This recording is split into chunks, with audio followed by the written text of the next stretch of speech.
Guys. I gotta do it again. I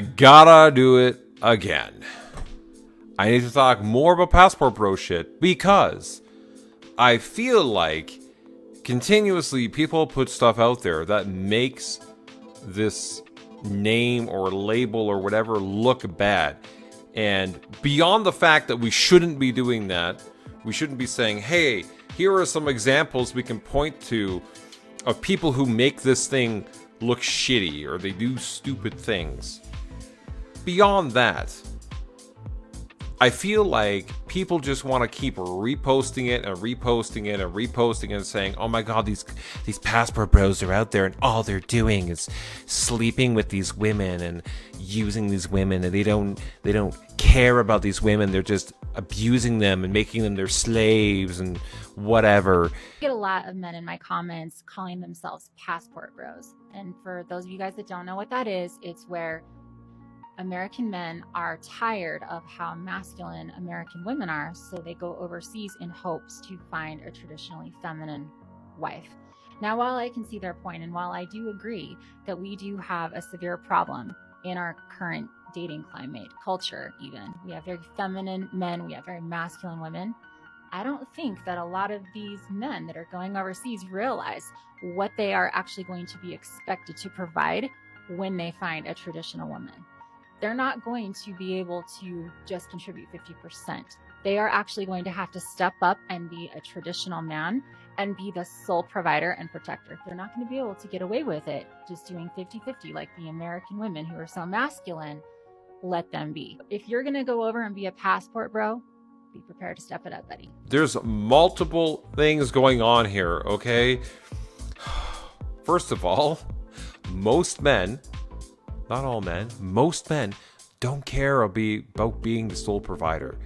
If we could completely just work and provide a beautiful life for our woman and look after her, a lot of us guys would be perfectly fine doing that. We don't expect you to go to work and, make money and do whatever. If we're able to fulfill that and give you the lives and give us the life that we want together, right? We decide, then that's great. And we're more than happy to do that. The whole 50-50 thing that's going on, well, there's a few reasons for that. One is women are in the work world and women are making money and they're like, hey, 50-50 now, I can pay it. Or not even, they usually don't even actually want to do 50-50. They want to do maybe something like 30-70 or like 20-80 where the man does the majority of it. Because a lot of women, when they start working, the man's money goes towards the mortgages and the bills and all that crap. And the woman's money goes towards like fun shit, like the clothes and handbags or whatever, like vacations and things, the fun things that she's doing. A lot of times their money doesn't go into the bills. Now, obviously there's women out there who completely put it in 50-50, whatever, that's fine. Or even more, right? A woman who makes more. But I'm just talking about in general, there's a lot of women out there who are not that way. But I'm not going to paint them all with the same brush. Another thing to keep in mind, society, especially in North America and these Western places, generally you have to work, like both people need to work to really get ahead and have the things in life that most people want. They want to have a nice house, nice car, go on vacations, all this type of stuff. If you want to live a more simple life, then you might be able to get by on a single income making $80,000 a year. But if you want more, if you want to have more extravagant things, then you need to work two jobs. So that means your partner works and you work. And that's what happens because people are all on the internet now and they look at Instagram and they see people like vacationing in Spain and shit. And then they're like, well, I want to do that. So then like, how come you can't provide that to me? Well, babe, I only make $80,000 a year. And with the Lexus that I bought for you and the house I'm paying for and the bills or whatever it is, and our kids, all this stuff takes money, and we only got $500 at the end of the month, right? So you gotta work. Okay, we seriously need to talk about the Passport Bros movement. If you haven't come across this term yet, it refers to a breed of men, mostly from the US and the UK, who roam countries in South America, Southeast Asia and Eastern Europe in search of traditional women. Why do they do that? Well, because they claim that Western women have been corrupted by feminism, have impossibly high standards, and aren't feminine enough. Which translates from bro speak to I'm upset that women here no longer need me to survive and I have to try to be a decent human being in order to date or be in a relationship. Thank you for saying that in such a beautiful, nice, charitable way and not just showing like vitriol when you're saying it. Like, come on, is that seriously all you could come up with? Clearly that's not what they're saying. But they're saying, hey, I want to have somebody who's going to just love me, who doesn't want all these expensive things, as we talked about before. It's just like good with like the simple life and just having a loving relationship, staying home with the kids, you know, being involved in the family life and running the home. Very, like you said, traditional things. There's nothing wrong with wanting that. I think a lot of men, we don't like all this extra drama on this run around shit that happens. We just want to come home and have our wife have cooked dinner for us. And we can just see her happy face and she gives us a kiss, you know, puts dinner on the table and we're just like, oh my God, I love this woman. Like, that's what we want. We're very simple creatures. Now, as someone who was born and raised in one of the countries these passport bros consider to be a fertile land full of submissive and traditional women, I certainly have lots to say on this topic. And first of all, these men are hypocrites because for all their talk about the importance of traditional values, they certainly don't have any themselves. Case in point, this is the most popular passport bro on this platform who goes by the nickname of Digital Bromad.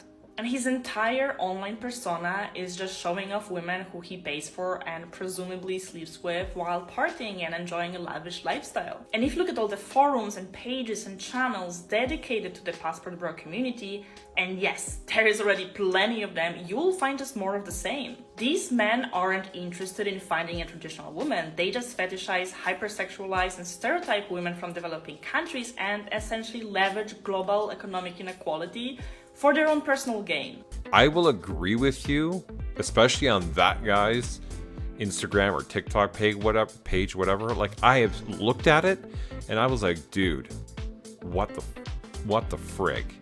Because it is as she's describing, and I was like, this is so stupid. He just goes to all these different countries and like showing. I'm like, come on, bro, seriously, like. So I give it to you. You're right, but he's one person. And I know there's others. And I just look at these videos that I found. I'll show you right now. Look at this one. It's like, what is the purpose of this being a passport bro video? They're like, get your passport, look at this. And it's some Russian chick who's got plastic surgery in her ass. And it's just jiggling. And they're like, oh my God. I'm like, what? I'm like, what the fuck? Like, seriously? Seriously? It is so stupid. It is so stupid. There's this guy on YouTube that I saw too. He's like an older guy. I don't know how old he is, like an older British guy. And he goes around and he literally records these Thai women. And he's like, oh, like, tell me, what are you doing here at the mall today or whatever on this market today? Oh, what do you like? Oh, what do you eat? Okay, would you like to date a Western guy, a Thai guy, a whatever guy? And then he's like, oh, do you have a boyfriend or like shit like that? I'm like, what? Like, hello. Hi. What is your name, the crap? I'm Roxy. Rose? Roxy. Roxy. Nice to meet you, Roxy. And what are you doing tonight in the market, Contamarai? I'm going to see my friends in a bar here. Okay. And are you shopping here as well? Yeah. Not really, but I just ate something on the street. Okay. And what is it? What's your favorite food? What food do you like? Milk tea. Sorry? Milk tea. Okay. Are you from Thailand? Yes. Yeah. And how old are you? 28 years old. 28. You look really well. Do you have a boyfriend? No, I'm single. And do you like Thai guy or foreign guy? It doesn't matter as he's handsome. That's a good answer. That's a good answer. So are you going party tonight, drinking or dancing? You go to Unique Bar here, yeah? Yes. It's a great place. Okay, thank you so much indeed. Say bye-bye YouTube. Thank you so much indeed. Enjoy your night. and he just does that, and then he like posts in the bottom. He'll be like, look what you can get here in Thailand. I was like, seriously? Like, it's so, I don't know. I guess men, because we like looking at pretty women, right? Beautiful women, sexy women, whatever. I guess it draws in the male gaze, and you just look at it. You just look. You just gotta look, even if you're like, oh no, but you're like, oh yeah, oh she's hot or whatever, right? Like, you just gotta look. I don't know, but I do not think you should be labeling all passport bros because of a few of them. Which brings me to my next point. The term passport bro might be new, but this is hardly a new way of thinking. What you see right here is a part of an article published in GQ in the 1990s describing the Western men's fantasy of the Asian women. You can pause to read the whole thing, but it essentially implies white sexual imperialism. Oh my god. Whenever I see this kind of shit, I'm always like, okay, this is somebody, it's, what do they call it? I can't even think of the word right now. But when you're in university and you write the academic, it's like somebody's academic paper and they write it, oh my god, like, yes, and it's like a whole thing.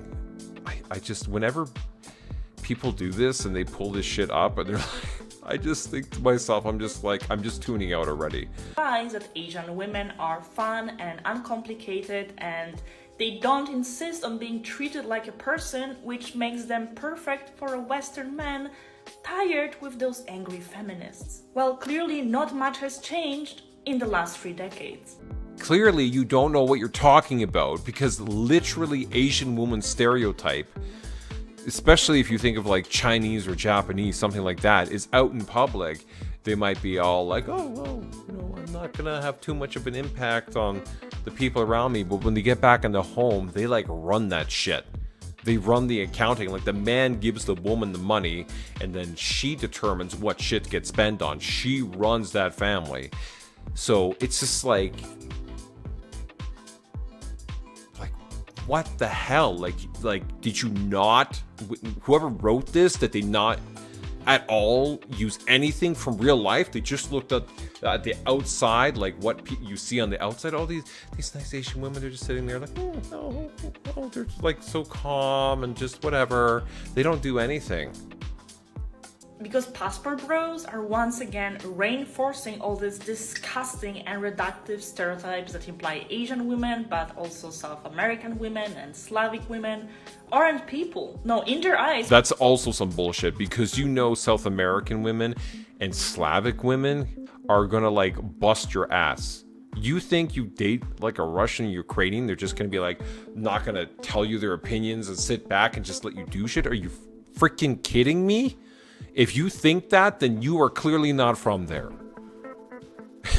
Like, in Brazilian and South American women, they are a little spicy, okay? They're little spicy tamales down there, so I don't know what you're talking about. It's like, this is like, fit my narrative paper. This paper fits my narrative, so I'm going to use it. That's what this is. We're just submissive and dutiful and always sexually available blow-up dolls. And obviously, this is all a pile of bullshit, but unfortunately, it also leads to overprevalence of certain ethnicities in corn, the mail-order bride industry, and large-scale sexual violence and exploitation. And yes, the existence of passport bros and the... Well, there we go. Had to throw that in. Sexual exploitation, violence, of course. Always got to throw that in when they talk about passport bros. They're like, hey guys, you know, obvious, like, whoosh, it goes hand in hand, just throw it in there. Stereotypes they perpetuate contribute to all of that. How do we keep having these types of videos over and over and over and over again? That they keep making them and they keep being like, oh my god, look guys, we have to talk about this movement because clearly it's all about violence and sexual abuse and being used and blah. Anyways, guys, hope you enjoyed that video. Hope you enjoyed those videos. Because I certainly did. Did not. Because I certainly did not. I don't know. I just had to rant on them because they're just idiotic. It's like people don't think. Like why is this down? I had that mic down this whole time and I'm using the mic here. Why is this down? Okay, I'm stopping. Clearly, my brain is gone. Thank you for watching. Please like and subscribe. We'll see you again next time.